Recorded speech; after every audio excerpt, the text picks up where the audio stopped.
እስቲ አስቡት፣ በሰለጠነችው አውሮፓ እምብርት ላይ ልጃገረዶች ልክ እንደ ዕቃ ለገበያ ቀርበው የሚሸጡበት ቦታ ይኖራል ብላችሁ አስባችሁ ታውቃላችሁ?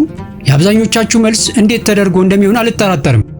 አዎ፣ ዛሬ ይህን ጉዳይ ለማረጋገጥ ድንበር ተሻግረን ወደ ቡልጋሪያ እንጓዛለን። በዚህ ቦታ እንደለመድነው ፍቅር በስልክ ወይንም በሆነ ቦታ ተዋውቆ አይጀመርም። ይልቁንም እዚህ የፍቅር አጋር የሚያገኙት ልክ እንደ ዕቃ ገበያ ወጥተው በገንዘብ ተጫርተው በመግዛት ነው። የልጃገረዶች ዋጋ ደግሞ የሚወሰነው በቤተሰቦቻቸው ነው። ለመሆኑ እነዚህ ሰዎች እነማን ናቸው? ለምንስ ነው ሴቶችን ለገበያ የሚያቀርቡት? ዛሬ ከኔ ጋር አብራችሁ ከተጓዛችሁ ይህን አስገራሚ ግራ የሚያጋባ ባህል በጋራ እናያለን።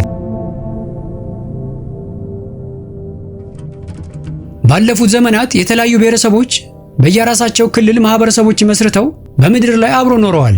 እያንዳንዱ ማህበረሰብ ደግሞ ከሌላው የሚለይበት የራሱ የሆነ ወግ፣ ባህልና የአኗኗር ዘይቤ አለው።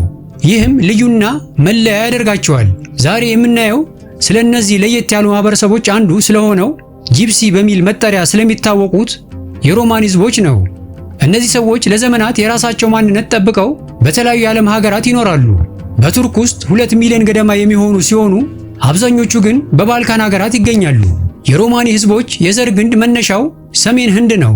በአሁኑ ጊዜ ሮማኒ ወይም ጂፕሲ ተብለው የሚጠሩት እነዚህ ሰዎች የህንድ ዝርያ ያላቸው። በተለይ በእንግሊዝ ሀገር ጂፕሲ የሚለው ስያሜ እንደ ስድብና ዝቅ አድርጎ ማየት ስለሚቆጠር ሮማኒ መባልን ይመርጣሉ። እነዚህ ህዝቦች ከክርስቶስ ልደት በኋላ በ420 አካባቢ ከህንድ፣ አፍጋኒስታንና ፓኪስታን ተነስተው ወደ ምዕራቡ ዓለም ተሰደዱ። ዛሬ ላይ በብዛት የሚገኙት በእንግሊዝ፣ ግሪክ፣ ቡልጋሪያ፣ ሩማኒያ እና ቱርክ ውስጥ ሲሆን በዓለም አቀፍ ደረጃ ቁጥራቸው 10 ሚሊዮን ይደርሳል ተብሎ ይገመታል። ሮማኒዎች ለምን የትውልድ ሀገራቸውን ህንድን ጥለው ወጡ ለሚለው ጥያቄ የተለያዩ መላምቶች አሉ።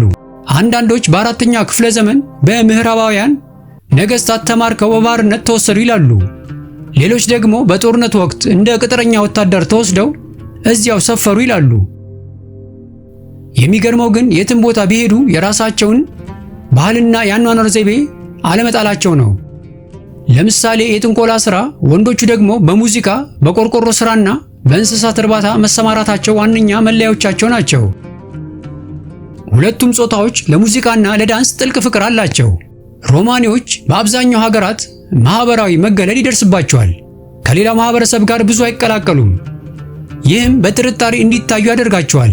ልጆቻቸውን ገና በልጅነታቸው ከትምህርት ቤት ያስወጣሉ። የሚኖሩትም ለብቻቸው በተለዩ ሰፈሮች ውስጥ ነው። ጋብቻቸውንም እርስ በርሳቸው ውስጥ ብቻ ማድረግ ይመርጣሉ። በቡልጋሪያ የሚኖሩ ሮማኒዎች ከሌላው የሀገሪቱ ሕዝብ ጋር ያላቸው ግንኙነት የራቀ ነው። አብዛኞቹ ባዶ መሬት አግኝተው በራሳቸው ፍላጎት ሰፈሮችን ይመሰርታሉ።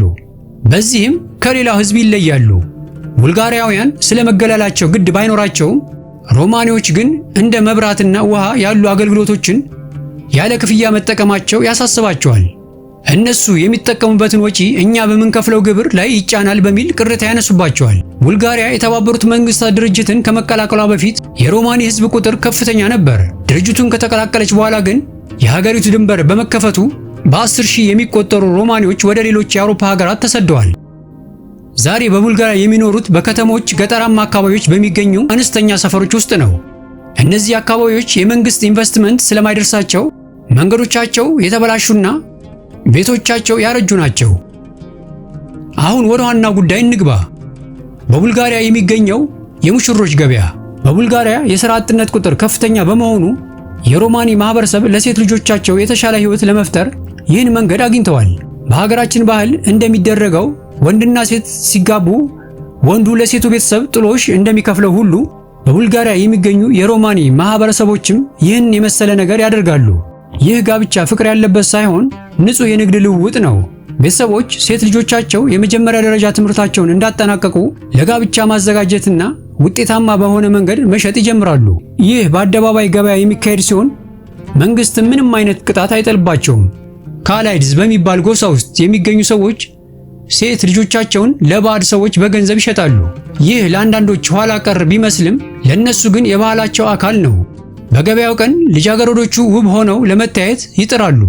ቤተሰቦቻቸው ለአንድ ዓመት ያህል በመዘጋጀት ውድ ልብሶችንና ጫማዎችን ይገዙላቸዋል። የሚገርመው ነገር እዚህም ምንም አይነት የግዳጅ ጋብቻ የለም። ልጃገረዶቹ በገበያው በደስታና በፍላጎት ይሳተፋሉ። ምናልባትም ከማህበረሰቡ ጋር ስላልተቀላቀሉ ትዳር አናገኝም ብለው በመስጋት እንደ ትልቅ ዕድል ሊያዩት ይችላል። ዋጋው የሚወሰነው በዕድሜዋ እና በውበቷ ነው። ይህን ዋጋ የሚቆርጠው ደግሞ አባቷ ነው። ለምሳሌ የ18 ዓመት ወጣት ከ25 ዓመቷ ሴት በበለጠ ዋጋ ትሸጣለች። ቤተሰቦች ለልጃቸው ከፍተኛ ዋጋ ሲቀበሉ ይኮራሉ። ሌላው ቀርቶ ልጃቸው ስንት እንዳወጣች ለሰዎች በኩራት ያወራሉ። ሙሽራው ከ20,000 እስከ 50,000 ሌቫ የቡልጋሪያ ገንዘብ መክፈል ይጠበቅበታል። ይህ መጠን በቡልጋሪያ እጅግ ትልቅ ገንዘብ ነው።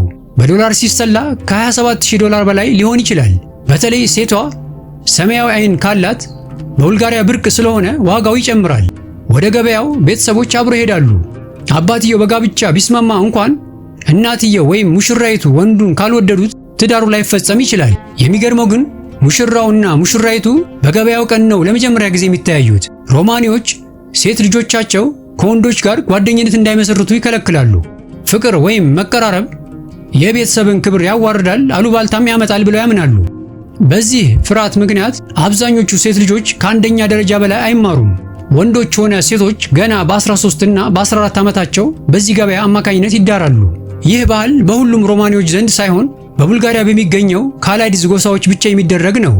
በገበያው ቀን ሁለቱም ወገኖች ሀብታም ለመምሰል ውድ ዕቃዎችን ያሳያሉ። ጭፈራና ዳንስ ይካሄዳል። ይህ የሙሽሮች ገበያ በስታራ ዛጎራ ከተማ የሚካሄድ ሲሆን በአውሮፓ ውስጥ ብቸኛው ነው። በየዓመቱ ከአውሮፓ ዙሪያ ብዙ ሰዎች ይህን ለማየት ይመጣሉ። ለሴቷ ወገን ዋናው መስፈርት ወንዱ ሀብታም መሆን ሲሆን ለወንዱ ደግሞ ሴቷ ወጣትና ቆንጆ መሆኗ ነው።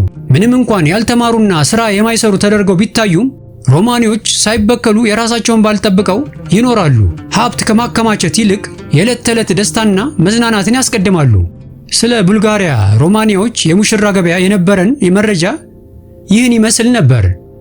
በሚቀጥለው ቪዲዮ እስክንገናኝ ደህና ሰንብቱ።